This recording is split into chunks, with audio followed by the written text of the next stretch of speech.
Y nosotros le hemos alabado, le hemos cantado. Y como bien dice el cántico, si estás llorando, si estás pasando por una prueba, por alguna dificultad, alaba a Dios. Dios no desampara a sus hijos. Por más duro que sea nuestro pesar, nuestra prueba o nuestro caminar, Él es el Dios grande en misericordia. Dios siempre está dispuesto a ayudarnos, a bendecirnos. Y qué gozo saber que Él habita en nuestros corazones por la fe. Sigámosle atentos a lo que Dios siempre tiene que enseñarnos y tiene que mostrarnos.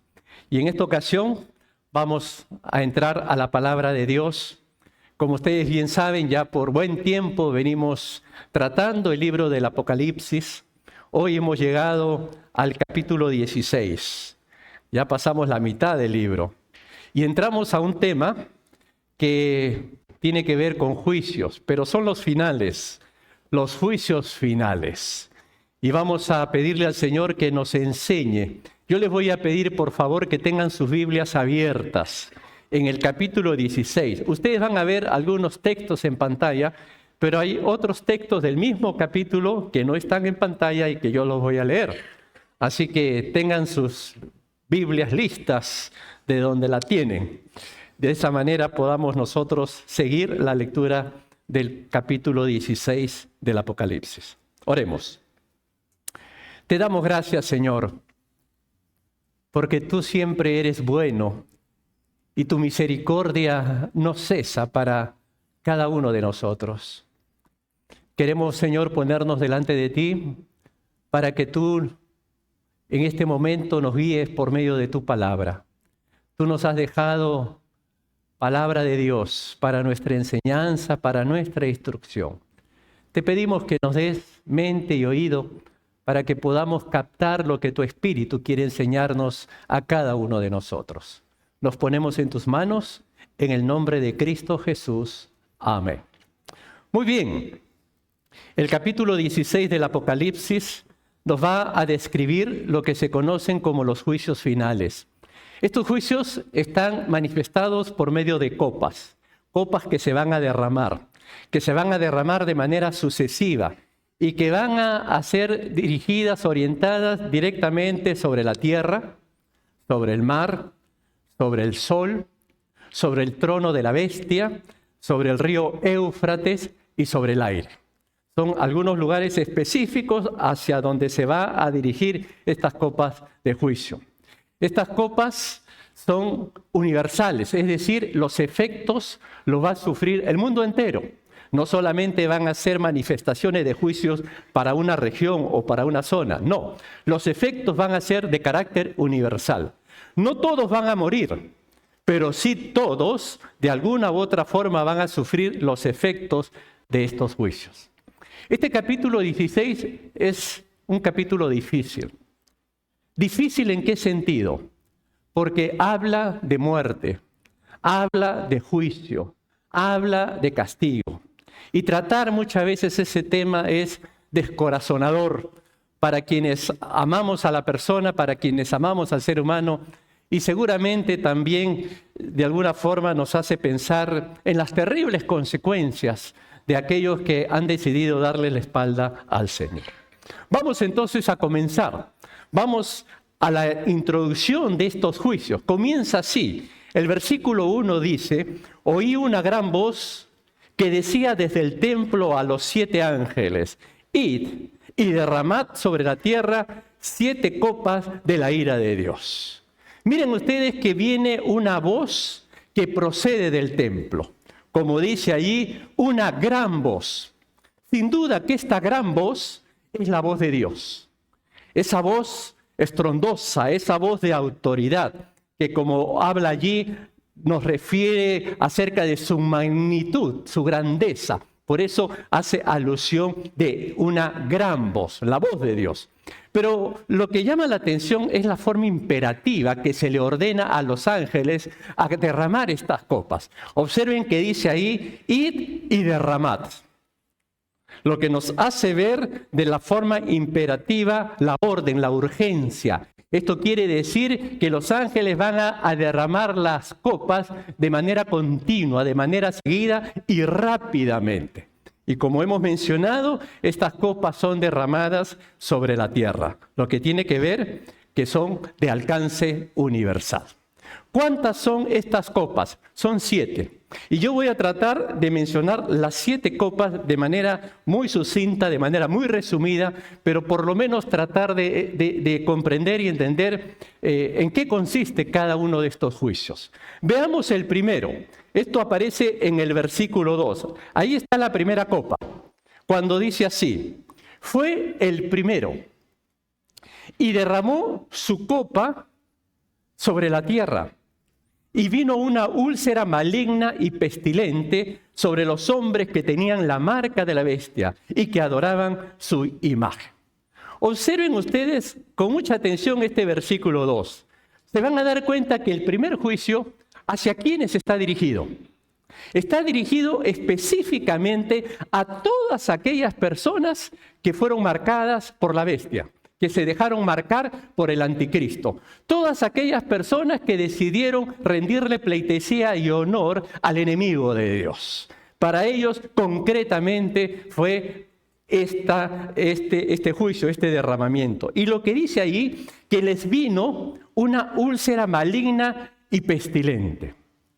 Esto nos habla de un momento que ocurre de manera intempestiva. Estas úlceras que les llega a estas personas no es que fue un proceso que poquito a poquito se fueron enfermando.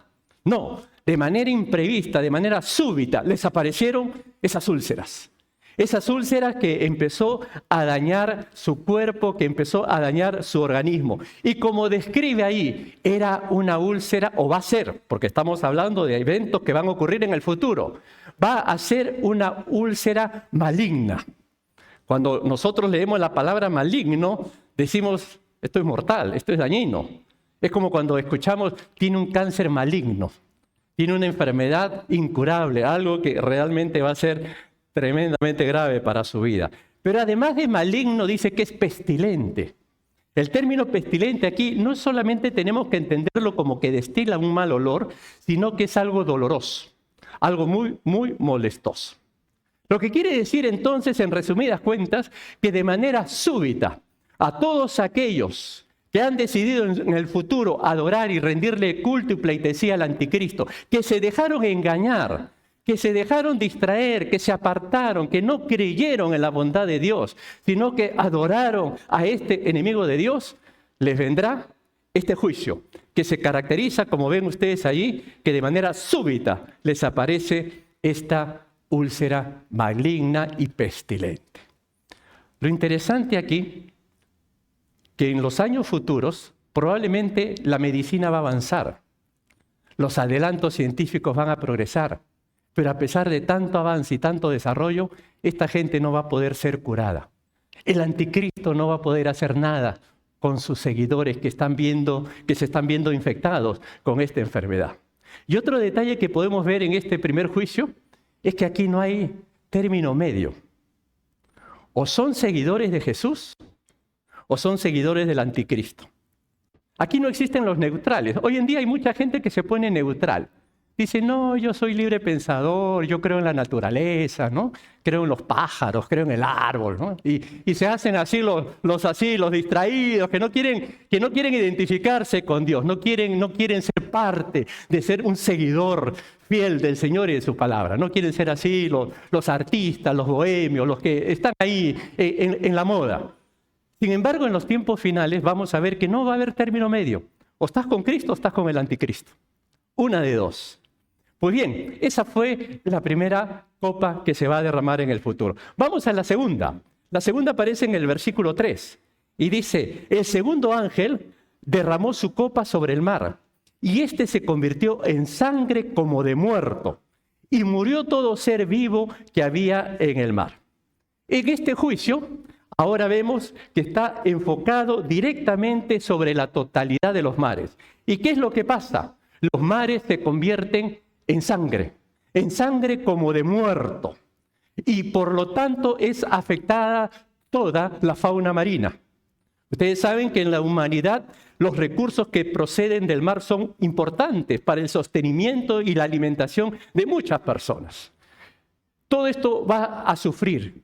porque el mar se va a convertir en sangre. Y esa sangre no es producto de gente que ha muerto y que ha derramado su sangre, no. Esto es producto de un milagro sobrenatural de Dios que de manera inmediata el mar se convierte en sangre.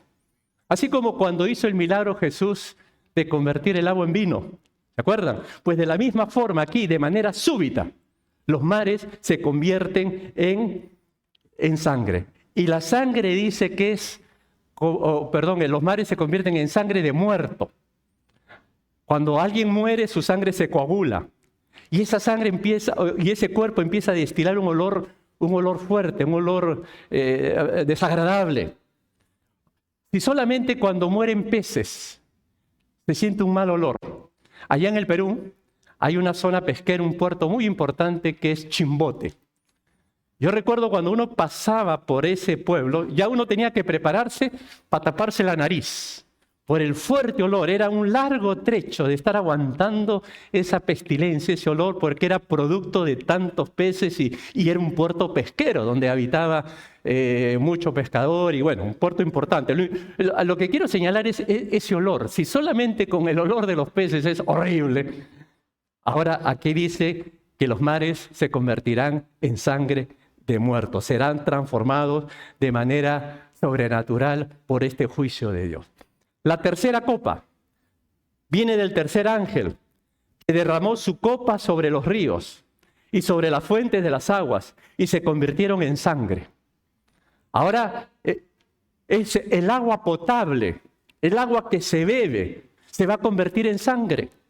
Imagínate que abras la llave, o los que están allá abran la llave, y sale sangre. Y es lo único que tiene para beber. Más adelante vamos a ver que ellos van a beber la sangre como muestra de esa sangre que también derramaron a tantos mártires cristianos. Ellos se deleitaron en hacer sufrir a los cristianos, en burlarse de los cristianos, en matar a cristianos. Pues el juicio de Dios va a ser también que ellos beban esa sangre que merecen como consecuencia de tanta idolatría y de tanto rechazo a la obra de Dios y a los siervos de Dios. Pues bien, esto es la tercera copa, en donde vemos también que de manera intempestiva los ríos, el agua potable, toda esa agua que se bebe va a ser convertida en sangre. A continuación, a partir del versículo 5 al 7 hay un breve paréntesis. Miren ustedes, estamos en el proceso de los juicios, se están derramando estas copas, y miren ustedes este paréntesis. Y oí al ángel de las aguas que decía: justo eres tú, oh Señor, el que eres y el que eras, el santo, porque has juzgado estas cosas. Por cuanto derramaron la sangre de los santos y de los profetas, tú les has dado a beber sangre, ¿se dan cuenta? Tú les has dado a beber sangre, pues lo merecen. También oí a otro que desde el altar decía: ciertamente, Señor, Dios Todopoderoso, tus juicios son verdaderos y justos. En este breve paréntesis hay un cántico, hay una alabanza. Y en esta alabanza, miren ustedes qué interesante, qué preciso, cómo el Espíritu Santo guió al apóstol Juan a revelarle estas cosas. En ese preciso instante, estos ángeles expresan que Dios es justo y santo. Y proviene de un cántico, una expresión del ángel de las aguas. Recuerden ustedes que en el libro del Apocalipsis hay muchas referencias de ángeles. Los ángeles son criaturas que Dios ha creado que están al servicio de Dios, para cumplir las órdenes de Dios. Y estos ángeles van a destacar que Dios es justo.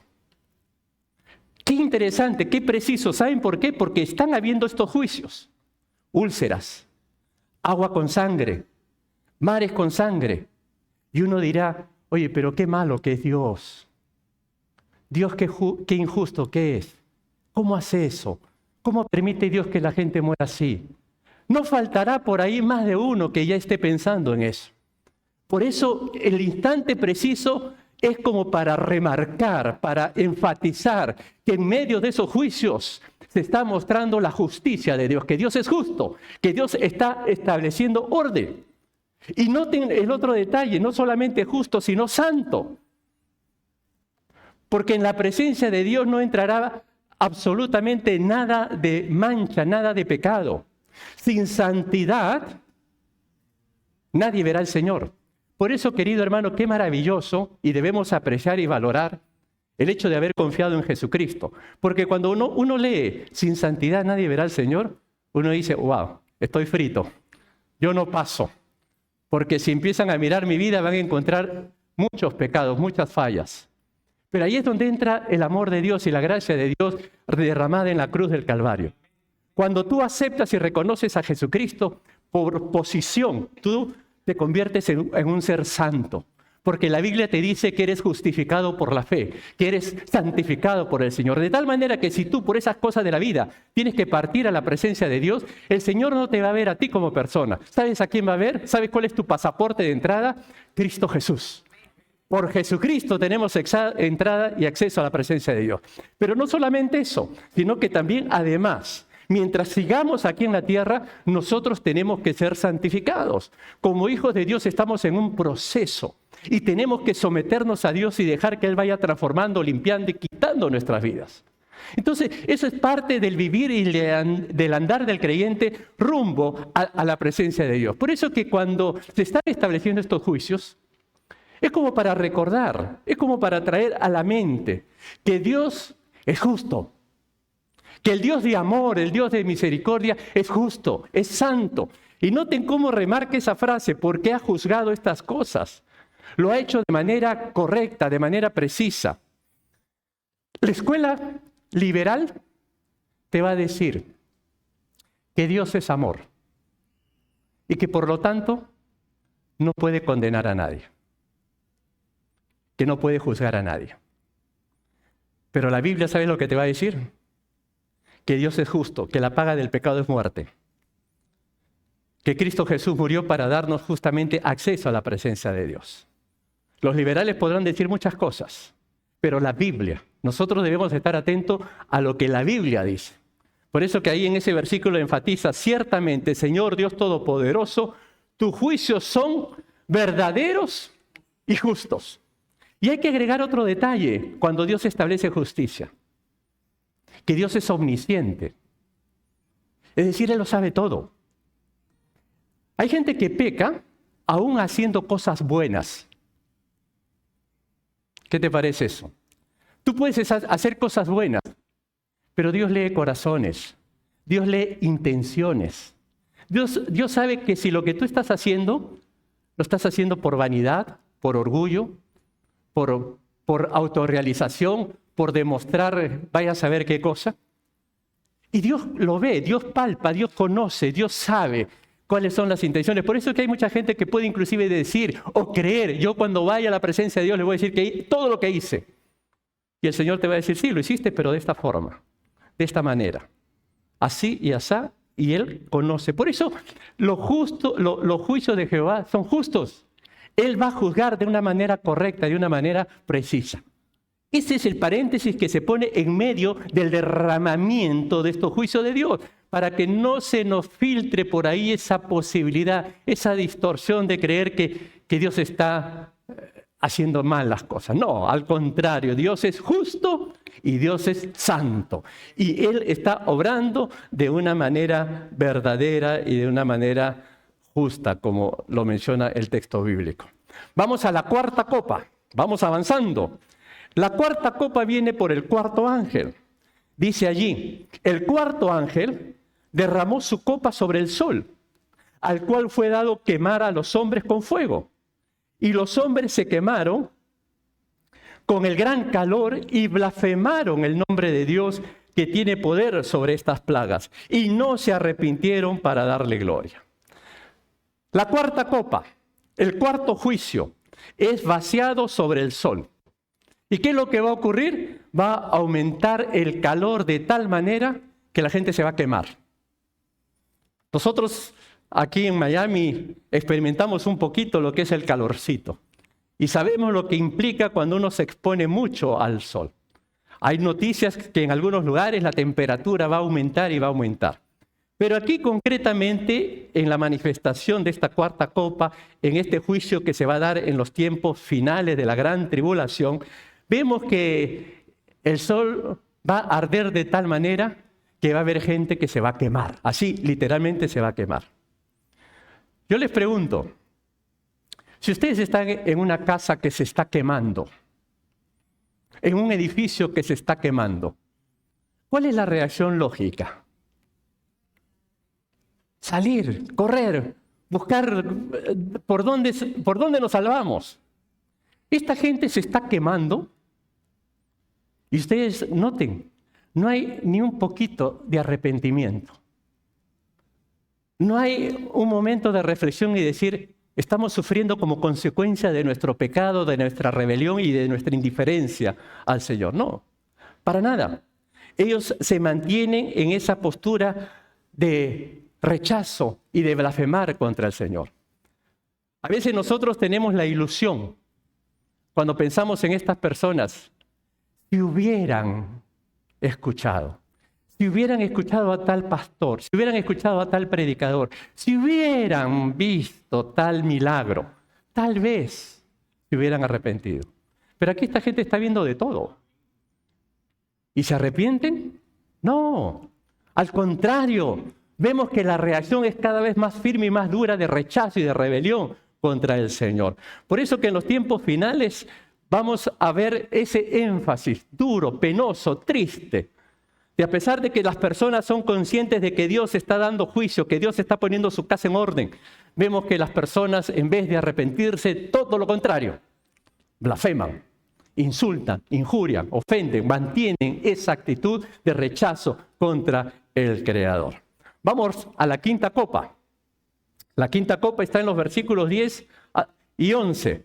Dice, el quinto ángel derramó su copa sobre el trono de la bestia, y su reino se cubrió de tinieblas, y mordían de dolor sus lenguas, y blasfemaron contra el Dios del cielo por sus dolores y por sus úlceras, y no se arrepintieron de sus obras. Esta quinta copa, ¿hacia dónde va dirigida? Esta quinta copa, este quinto juicio va dirigido concretamente al trono de la bestia. Esa bestia, ese anticristo que empezó a surgir a la mitad del periodo de la gran tribulación, en los 3 años y medio finales. Y vemos aquí entonces que este ataque va directo contra Satanás, este enemigo de Dios, que ha influido, que ha pervertido la sociedad, que la ha convertido en una sociedad totalmente rebelde y demoníaca. Y si ustedes observan ahí, que el reino de la bestia se cubrió de tinieblas.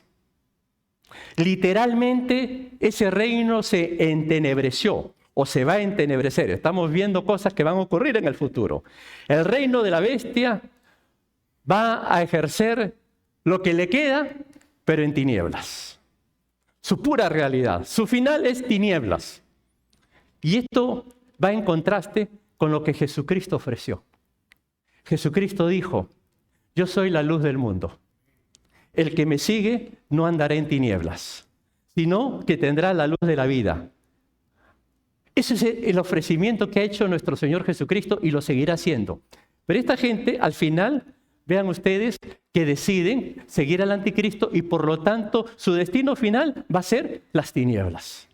Y estas tinieblas les esperan no solamente a todo este contingente de gente que va a vivir en los tiempos de la gran tribulación.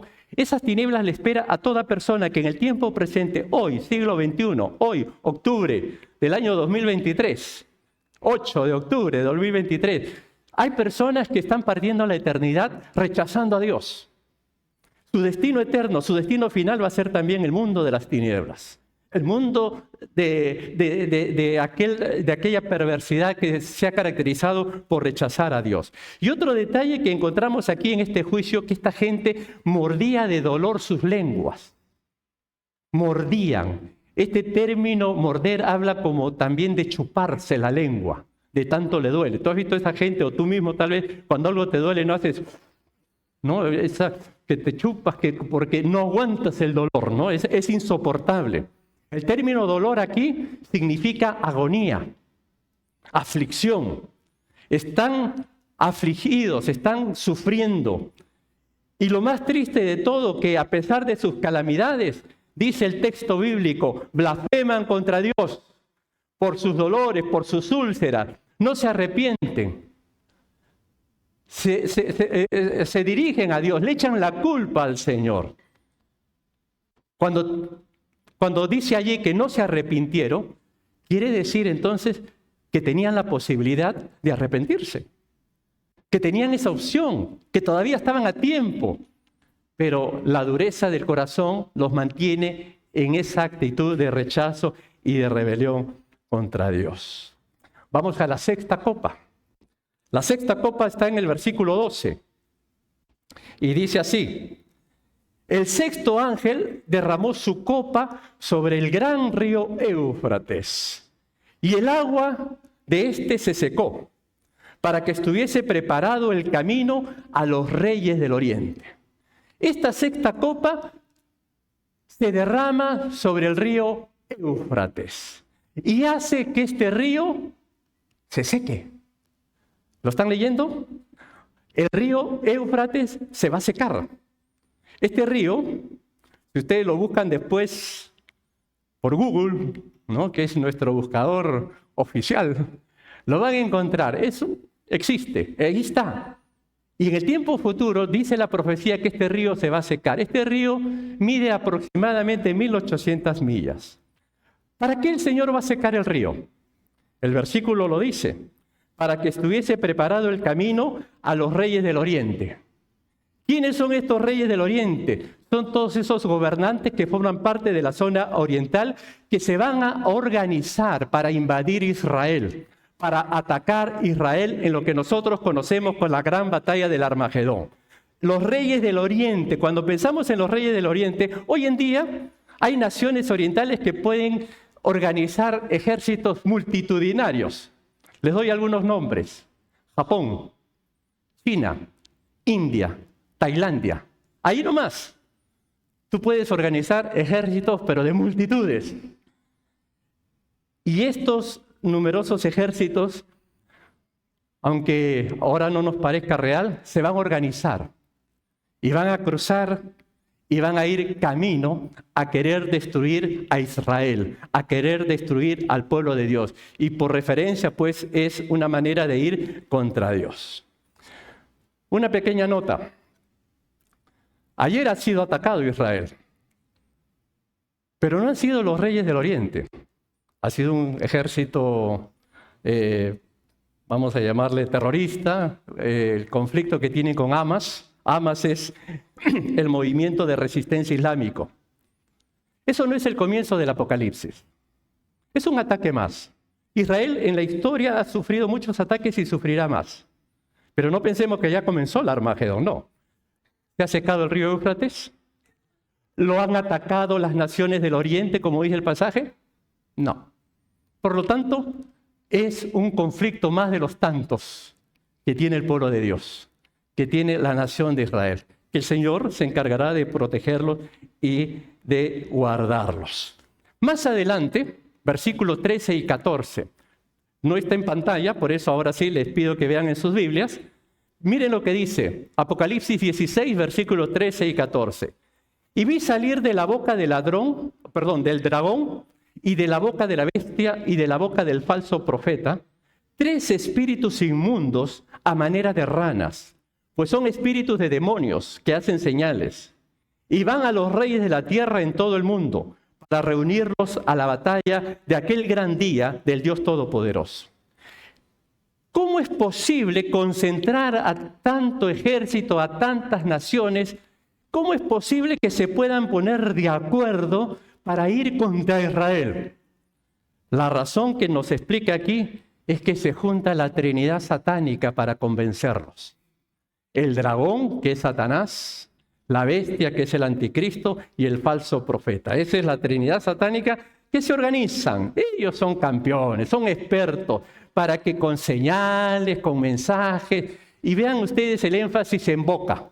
Salió de la boca del dragón, de la boca de la bestia, de la boca del falso profeta. Lo que quiere decir que va a haber mucha propaganda, mucha noticia, mucha publicidad. Y van a convencerlos. Van a convencer a todas las naciones a decir: Israel es el enemigo. Ahí tenemos que ir, a ellos tenemos que destruir. Y todo vemos pues entonces que es un movimiento que originalmente proviene de las mismas huestes del infierno, que es el mismo Satanás promoviendo a las naciones para reunirlos en aquella batalla, en aquella gran batalla, la batalla del Armagedón. Noten ustedes el versículo 15. El versículo 15 dice: he aquí yo vengo como ladrón. Bienaventurado el que vela y guarda sus ropas para que no ande desnudo y vean su vergüenza. En medio de la manifestación de este sexto juicio, de esta sexta copa, vean ustedes que hay una pequeña pausa, como para recordarnos el propósito principal del libro del Apocalipsis. El tema de Apocalipsis no es el anticristo. El tema del Apocalipsis es la segunda venida de Cristo. El tema del Apocalipsis es la revelación de Jesucristo, para hablarnos quién es Jesús y cómo Él va a establecer su reino. Y además, en esta pausa, se nos insta a todo pueblo de Dios, a toda iglesia, desde el presente, a nosotros, sin que todavía podamos pensar en las personas que están viviendo los tiempos de tribulación. Nosotros, en el presente, ¿qué tenemos que hacer? Velar. Bienaventurado el que vela. Aquí hay una advertencia para cristianos que andan despreocupados, que no les interesa. A mí no me hables que Cristo viene, comamos y bebamos que mañana moriremos, disfrutemos la vida. Un cristiano fiel y seguidor de Cristo, si bien es cierto, tiene tareas que cumplir, tiene responsabilidades, Dios le bendice y va a disfrutar de las cosas de la vida, pero tiene que tener también la mente de que Cristo viene en cualquier momento, y como dice el pasaje, como ladrón. No que Jesús sea un ladrón, sino que hace figura de que el ladrón cuando viene, él no te cita. ¿A cuántos de ustedes un ladrón los ha citado? Le dice: oye, por si acaso te voy a robar. Mañana te robo a las 6 de la tarde, así que espérame en tu casa o por si acaso ya sabes. Simple y sencillamente te sorprendes. Me robaron. Pues así será la venida de Cristo. Será de manera intempestiva. Y la exhortación al pueblo de Dios frente a tales acontecimientos tan duros, tan fuertes, es que podamos velar.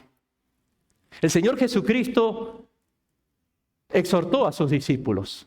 ¿Se acuerdan en el huerto de Getsemaní? Cuando les dijo: no habéis podido velar conmigo una hora. Qué difícil es para un cristiano tener un tiempo con Dios una hora. Hay algunos que me han dicho: una hora. En 2 minutos ya no sé qué más decir. Se me acabó mi oración. Pero hay tantas cosas que uno puede tener en su momento, en su comunión con Dios. Por eso que Jesús decía: no habéis podido velar conmigo una hora.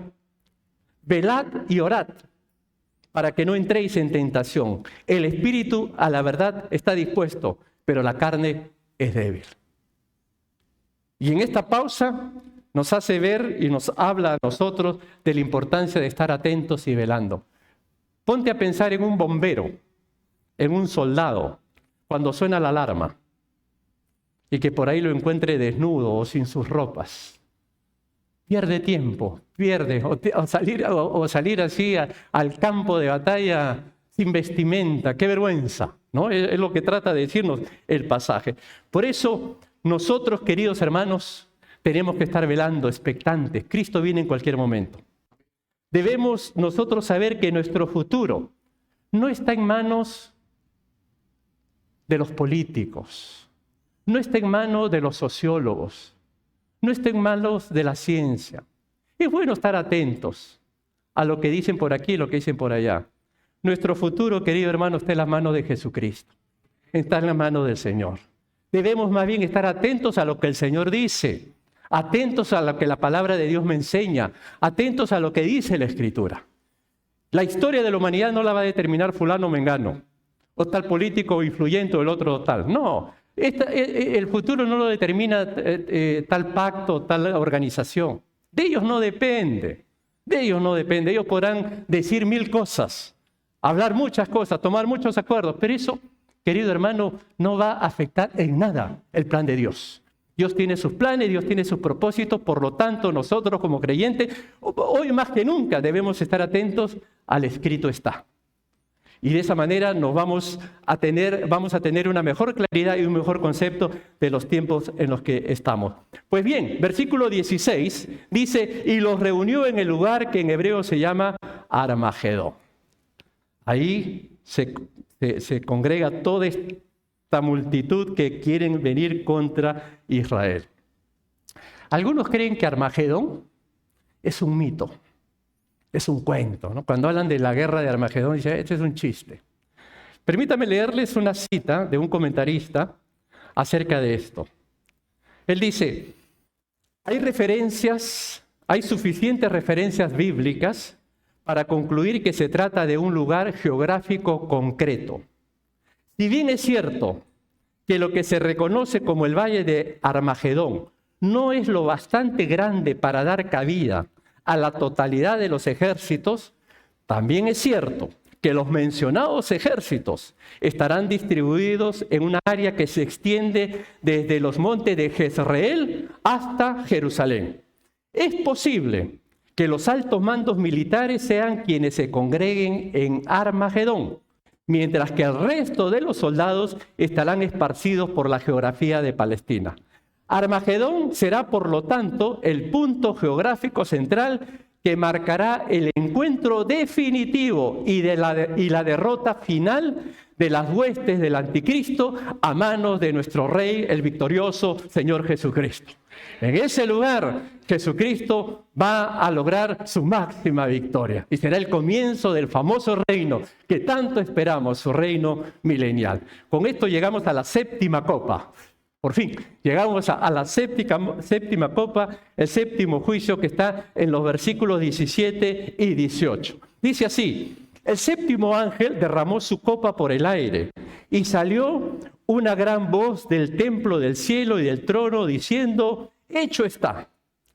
Entonces hubo relámpagos y voces y truenos y un gran temblor de tierra, un terremoto tan grande cual no lo hubo jamás desde que los hombres han estado sobre la tierra. Noten que la séptima copa se derrama por el aire. El aire que todos los seres humanos inhalan. Lo que quiere decir que van a ser afectados aves, los animales terrestres también y los seres humanos. Pero lo llamativo, querido hermano, está lo que dice allí en el versículo 17. Esa voz de nuestro Dios que dice, hecho está. Como diciendo, ya no falta más. Todo esto terminó. El derramamiento de esta copa tiene como resultado además la manifestación gloriosa de nuestro Señor Jesucristo. Tiene como resultado el inicio del reino milenial y que luego va a continuar con cielo nuevo y tierra nueva. Que lo que nosotros conocemos como el reino de Dios, porque el milenio es el comienzo, pero después viene la vida eterna, cielo nuevo, tierra nueva, donde vamos a disfrutar de la eternidad con nuestro Señor. Hecho está. Y esto ocasiona una serie de manifestaciones impresionantes, terremotos, como dice ahí, gran temblor, terremoto grande que no ha habido jamás. Que hace poco nos impresionó el terremoto que hubo en Turquía. Pues lo que vendrá más adelante será mucho peor, mucho más impresionante, que va a afectar al mundo entero. Como dice ahí, será sin precedentes.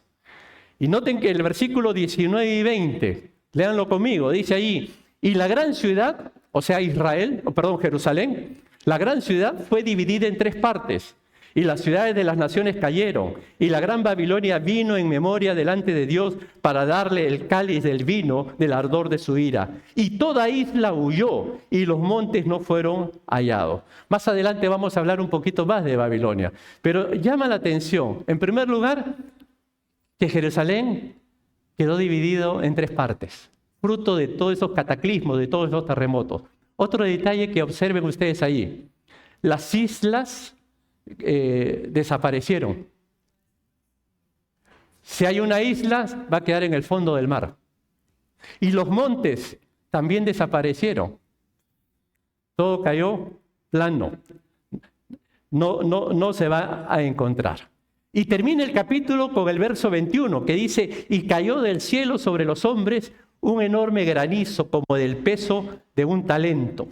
Los hombres blasfemaron contra Dios por las plagas del granizo, porque su plaga fue sobremanera grande. Parte de esta séptima copa es que va a caer del cielo granizo como el peso de un talento.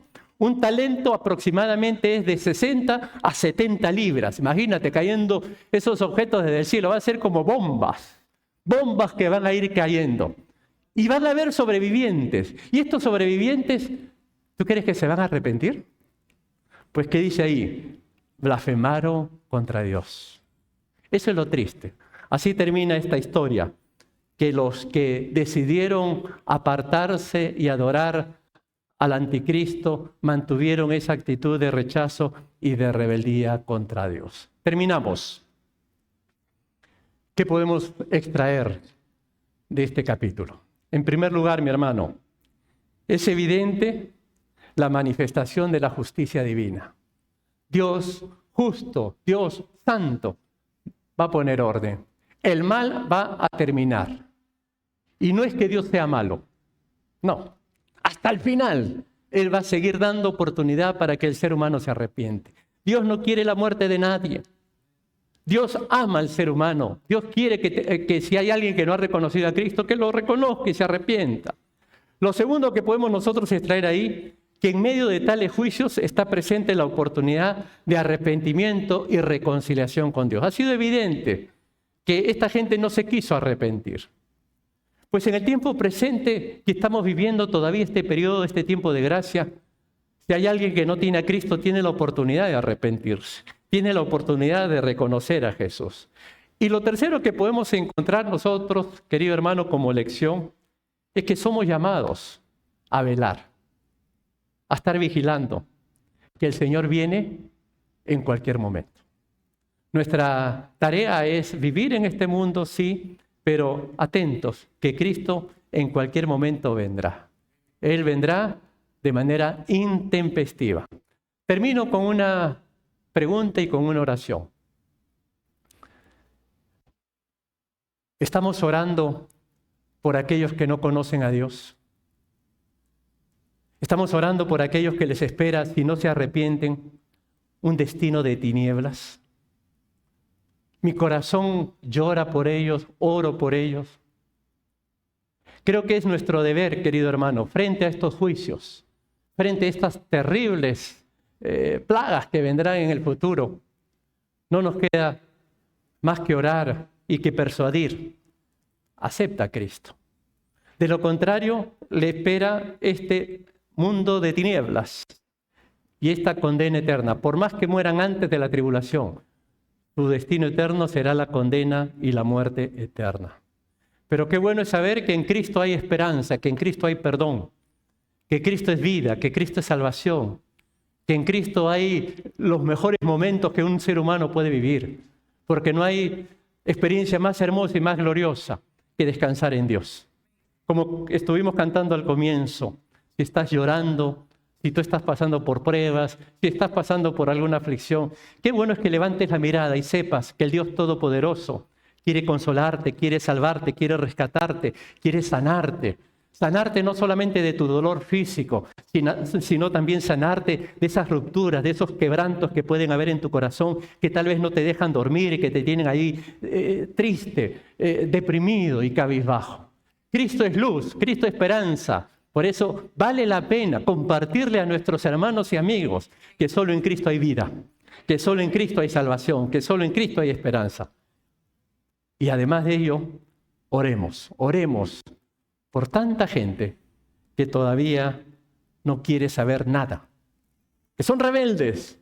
Oremos por ellos, porque esa rebeldía tiene su final, y su final triste. Oremos. Padre Santo, cuando leemos en tu palabra lo que va a venir, Señor, nuestros corazones se compungen de pena y de tristeza y de dolor, de saber que hay tanta rebelión, tanto rechazo. Por eso te pedimos, te rogamos, que en el tiempo que tenemos, nos permitas orar y compartir con amigos, con familiares, acerca de la esperanza que hay en Cristo. Que puedan, Señor, reconocerte a ti como el único Señor y Salvador.